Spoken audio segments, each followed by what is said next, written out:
At WrestleMania 17, Jeff Hardy became a star thanks to this moment. Oh, look at that! Oh my God!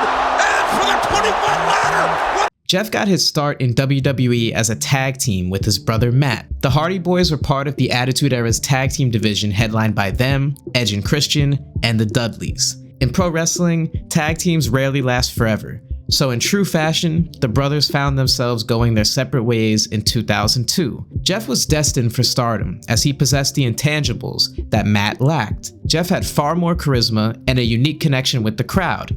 He had the it factor. Jeff's stock rose after a ladder match with Undertaker on Monday Night Raw. The match is legendary, so good that Taker gave Jeff his respect. This was a clear sign that WWE had big plans for Jeff. However, Jeff lacked maturity. Shortly into his singles run, he was released in 2003 for drug-related issues. Jeff did make his way back to WWE by 2006 and was a mid-card talent until things changed for him in 2008. If WrestleMania 17 was the moment Jeff became a star, 2008 was the year he became an icon. For whatever reason, Jeff caught on in a major way in 2008 and became a massive star. Throughout his run on top, Jeff captured the hearts and minds of millions of wrestling fans. Despite hesitation from The Office, Jeff's magical run would culminate when he reached the top of the WWE mountain. Even though his run on top was short, as it was over by 2009, fans like myself who grew up watching at this time hold a special connection to Jeff. But his magical run almost never happened. Thanks to the persistence of one writer, we were given Jeff's most iconic moment of his career in December 2008. Join me as I take you on a trip down memory lane. This is Jeff Hardy's epic rise to the top of WWE in 2008.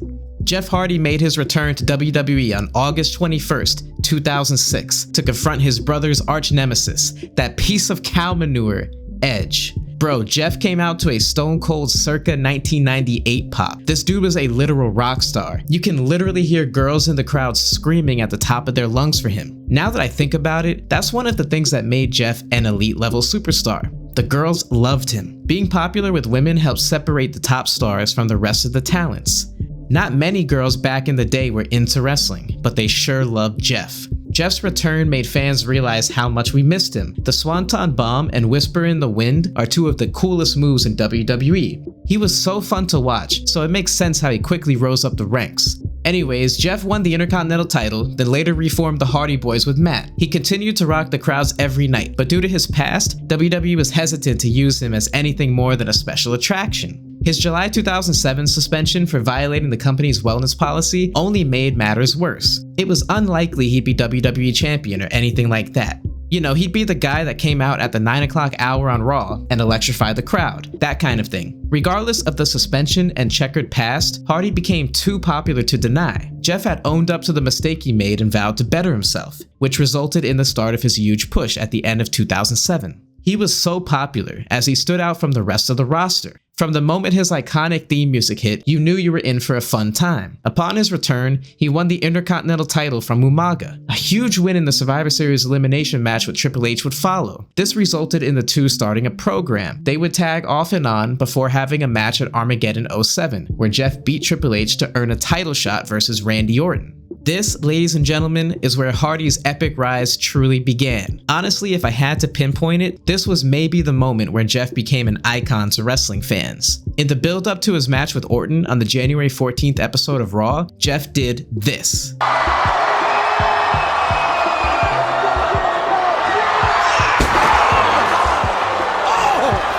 Holy hell, that Swanton Bomb off the Raw set was no doubt one of the greatest moments in the history of Raw, and one of my favorites as a kid. I remember going crazy and legitimately thinking Jeff had killed himself and Orton too, to be a kid again and be so impressionable. Jeff did lose the match to Orton at the Royal Rumble in what was one of the best singles matches on that year's card. Orton and Jeff had amazing chemistry, and it was this level of performance that showed Jeff was here to stay. Everything was going his way on the heels of that Royal Rumble match, and going into it, WWE even considered putting the world title on him by having him beat Orton. Bruce Pritchard spoke about this during his podcast, Something to Wrestle. He stated how WWE was tempted to have Hardy win the title because he was so popular, but ultimately cooler heads prevailed.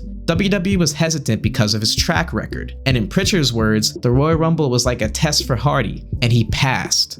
However, unfortunately, Jeff did not pass a drug test prior to WrestleMania 24. This led to him dropping the Intercontinental title to Chris Jericho and being suspended for 60 days from WWE. I was so excited to watch Jeff Hardy in the Money in the Bank ladder match. WrestleMania was in Orlando that year, and I was lucky enough to be in attendance for the show. But see, when I was growing up, the internet wasn't what it is now. Nowadays, every kid has a tablet in their hands. It wasn't like that for me. I come from the last generation that probably played outside, and I didn't have a smartphone. I really wasn't paying attention to online news, so I had no idea that Jeff got suspended and wouldn't be at the show. I was devastated when I missed out on seeing him, and instead had to watch CM Punk win the briefcase. No disrespect to him, but everyone wanted to see Jeff win Money in the Bank. Jeff let his fans down big time at that WrestleMania.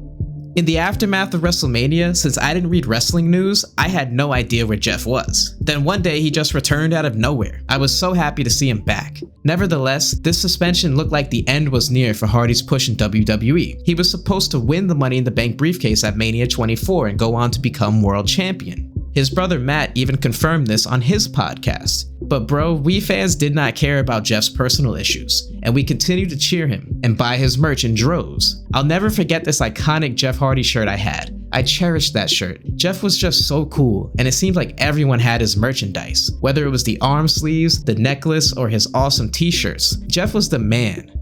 Was he the best role model for young people? Maybe not, but it's important to remember that wrestlers are people too and should be allowed to make mistakes. Jeff was drafted to SmackDown in the summer, shortly after his return from the suspension. I didn't think it was possible, but Jeff leveled up again when he went to SmackDown. Here, he truly became a top guy, and you could argue was the face of WWE. He was so insanely popular. I can't really explain it to someone who didn't live it, but I think this tweet put it best when they said Jeff Hardy's popularity in 2008 was close to Obama's. That's honestly the best way to describe it. He was as popular as the new president of the United States. I'm not kidding. Go back and watch any SmackDown from 08-09, and when Jeff Hardy's music hit, the arena rocked. I was in the crowd when the Hardys returned at WrestleMania 33, almost a decade later after his run, and it was still an insane pop, so I can attest to how much people loved this guy. At one point, Hardy seemed like a bigger star than John Cena. So because of these factors, the big push continues, and Hardy is thrusted into the main events of Unforgiven, Cyber Sunday, and No Mercy. He lost to WWE Champion Triple H at Cyber Sunday and No Mercy, and after each match, the fans begged more and more for him to win, and so did WWE's creative team. Michael Hayes began the push backstage for Hardy to win the title, but Vince and Triple H shot it down because Hardy was too unreliable. Freddie Prinze Jr. spoke about the difficulties they faced when trying to convince Vince and Triple H to put the title on Jeff. On his podcast, Wrestling with Freddie, Prinze noted how they were telling the underdog story with Hardy. He was having competitive matches with Triple H, but just came up a little short each time. And then eventually, Hardy would be scheduled to win the title from Triple H at Survivor Series. Here is where things get murky according to Prinze. The storyline was honest, and it focused on Jeff's real-life shortcomings. Basically, Triple H was saying that a guy like Jeff couldn't be champion. This was a sentiment he shared on screen and in real life. Regardless, people really got behind Jeff, and Prinze felt like it would have been a huge letdown for Jeff to not win the title, and would turn people away from the show going forward. During a creative meeting, Kevin Dunn was adamant that Jeff shouldn't be champion. Now that didn't stop Prinze and Hayes from stating their case anyway. Prinze said he got into a passionate argument with Triple H after he said Jeff was unreliable and couldn't be champion. Prinze acknowledged that Triple H was right, but he still wanted to give the fans what they wanted. He told Triple H that Jeff was the biggest wrestler in the company, including him.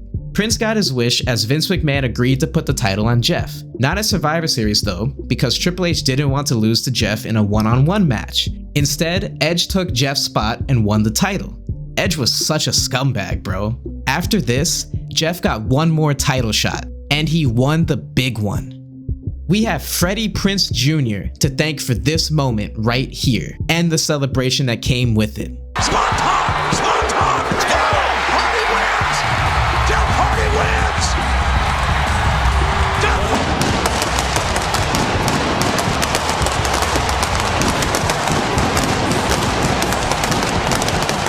Jeff Hardy's 2008 run was absolutely iconic. Sadly, it didn't last long as he would leave the company less than a year after winning the WWE Championship. Regardless, 2008 Jeff Hardy will always hold a special place in my heart as a wrestling fan. It was a hell of a ride with lots of ups and downs. To me, this year was a legacy year for Jeff Hardy. It's super impressive that he was the top star and even bigger than John Cena. And him becoming WWE Champion, it just makes for one of the most memorable moments in wrestling history.